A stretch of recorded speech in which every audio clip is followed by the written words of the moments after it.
ഇൻസ്റ്റാഗ്രാമിൽ പുതിയ കുട്ടികൾ, ചെറിയ കുഞ്ഞുങ്ങൾ, ഇപ്പം ജെൻസി എന്ന് പറയുന്ന കുട്ടികളൊക്കെ ഈ തീമും മീമും ഈ വീഡിയോ ഒക്കെ ഇറക്കി തകർക്കുകയാണ്. അവർ പറയുന്നത് ഗോതമ്പ് പൊറോട്ട എത്രയായാലും ആ സോഫ്റ്റ്നെസ് കിട്ടില്ല, എത്ര മൈദ ഇല്ലെന്ന് പറഞ്ഞാലും ആരോ ഹെൽത്തിയാന്ന് പറഞ്ഞാലും അത്ര സോഫ്റ്റ്നെസ് ഇല്ല, ഒറിജിനൽ മൈദ പൊറോട്ട തന്നെ വേണം ബീഫ് കഴിക്കാൻ എന്നൊക്കെ പറഞ്ഞാൽ അടിച്ചിറക്കൊണ്ടിരിക്കുകയാണ്, കളിയാക്കി കൊല്ലുക.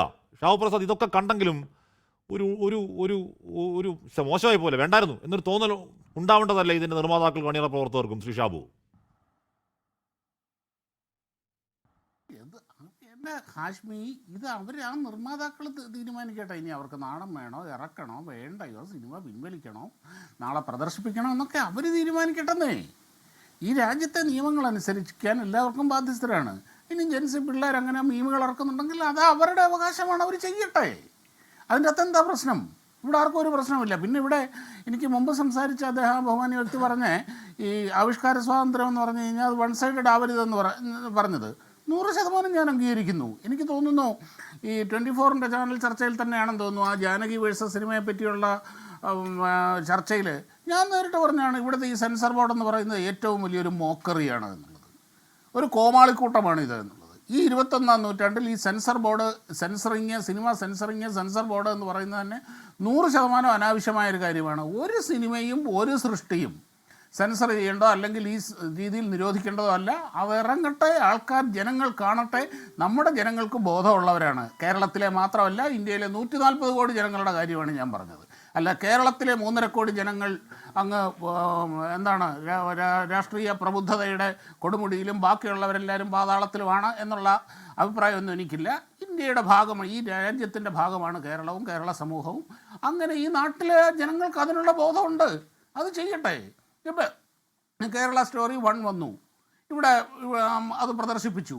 അതിനെപ്പറ്റി എതിർത്തും അനുകൂലിച്ചും ചർച്ചകളുണ്ടായി. നല്ല കാര്യം, ചർച്ചകൾ നടക്കട്ടെ. സിനിമ വന്നു, കുറച്ച് നാൾ ഓടി, അത് പോയി. ഈ നാട്ടിൽ അല്ലെങ്കിൽ ഇവിടെ ഇനി പോട്ടെ, ഈ രാജ്യത്ത് എന്ത് പ്രശ്നമാണ് ഉണ്ടായത്? അതൊരു സിനിമയാണ്. സിനിമ അങ്ങനെ 4-ാം സിനിമയ്ക്ക് ഇവിടെ കേന്ദ്ര സർക്കാരിന് പ്രധാനപ്പെട്ട ഒരു പുരസ്കാരം കൊടുത്തു. ഒരു ചുക്കരിഞ്ഞുണ്ടാകുമ്പോൾ കൊള്ളാത്തൊരു സിനിമയ്ക്ക് മികച്ച സംവിധാനമുള്ള പുരസ്കാരം കൊടുക്കുന്നു. ആ സിനിമയ്ക്ക് പ്രധാനപ്പെട്ട നേതാക്കൾ പിന്തുണ അറിയിക്കുന്നു.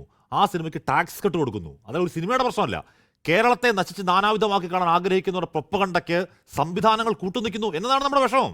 അല്ല താങ്കൾ പറയുന്ന ഒരു സെൻസർ ബോർഡ് കോവാളിക്കൂട്ടമാണെന്നും ഈ പറഞ്ഞ കേരളത്തിലെ ജനങ്ങൾ ഇതൊക്കെ മനസ്സിലാക്കാൻ കഴിയാത്ത പൊട്ടന്മാരാണെന്നും ഒരു ധാരണ നമുക്കില്ല. സോറി ഫോർ ദ വാക്ക് പൊട്ടന്മാർ, ഒരു ധാരണ നമുക്കില്ല. ഷാബു, ഹാഷ്മി, ഇത് 4-ാം കടയാണോ 10-ാം കടയാണോ 25-ാം കടയാണോ എന്നതൊക്കെ അത് താങ്കളുടെ അഭിപ്രായം. ഇതിന് നല്ലതാണെന്ന് അഭിപ്രായമുള്ളവർ ഈ നാട്ടിലുണ്ട്.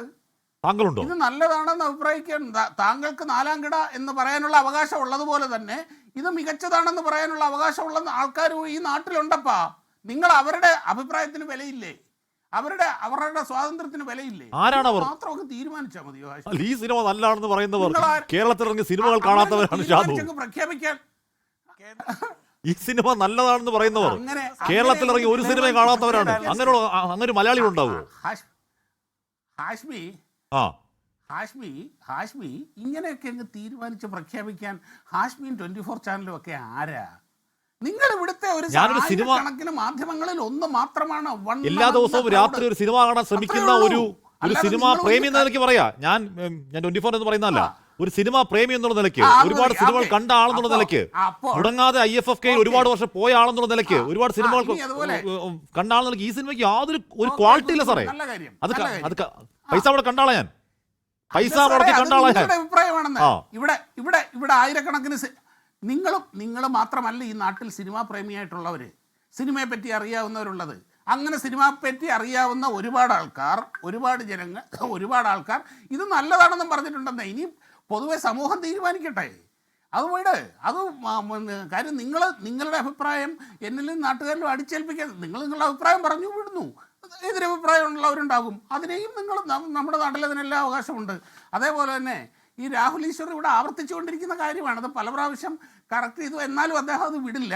ഈ കേരള സ്റ്റോറി 1-ലെ 32,000-ൻ്റെ കഥ എന്ന് പറയുന്നത്, ഹാഷ്മി ആ സിനിമ കണ്ടതാണല്ലോ. ആ സിനിമയിൽ എവിടെയെങ്കിലും ഈ 32,000-ൻ്റെ കാര്യം പറയുന്നുണ്ടോ? ആ സിനിമയിൽ ആ 3 പെൺകുട്ടികളുടെ കാര്യമേ ഉള്ളൂ. അത് റിയൽ സ്റ്റോറിയാണിത്, അത് പറയുന്നുണ്ട്. ആ സിനിമയുടെ ടീസറിൽ അങ്ങനെ ഒരു പരാമർശമുണ്ടായിരുന്നു. കേരളത്തിൽ നിന്നുള്ള 32,000 പേരെന്നല്ല ആ ടീസറിലും പറയുന്നത്. ഇപ്പോഴും അത് അവൈലബിൾ, നിങ്ങൾക്ക് എടുത്തു നോക്കാം. എന്നെപ്പോലെയുള്ള 32,000 പേരുണ്ടെന്നാണ് പറയുന്നത്. പോട്ടെ, ടീച്ചറും കഴിഞ്ഞു. അല്ല അല്ല അല്ല, ഇന്ത്യയിൽ 32,000 പേര് മൊത്തത്തിൽ പോയോ? നിങ്ങൾ എടുത്ത് നോക്കിയോളൂ. നിങ്ങൾ ഇന്ത്യയിൽ 32,000 പേര് മൊത്തത്തിൽ പോയോ ഷാബു? എന്നെ പോലെയുള്ള ഇന്ത്യയിൽ 32,000 പേര് മൊത്തത്തിൽ പോയോ? അതിന്റെ പകുതി പോയോ? പകുതിയുടെ പകുതി പോയോ? പകുതി പോയോ? ഇല്ലെന്നേക്കെ കള്ളം പറഞ്ഞിട്ട് അങ്ങല്ല. നിക്കേ ഹാഷ്മി ഞാൻ പറയുന്നത് കേൾക്ക്.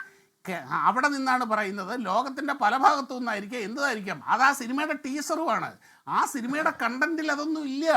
ലോകത്തെവിടെയായാലും ഏത് സമയത്തും 24 വാർത്തകളും ഓഗ്മെന്റഡ് റിയാലിറ്റി പാക്കേജുകളും എക്സ്പ്ലെയിനറുകളും വിശദമായി കാണാൻ ഞങ്ങളുടെ യൂട്യൂബ് ചാനൽ നിങ്ങൾക്ക് സബ്സ്ക്രൈബ് ചെയ്യാം.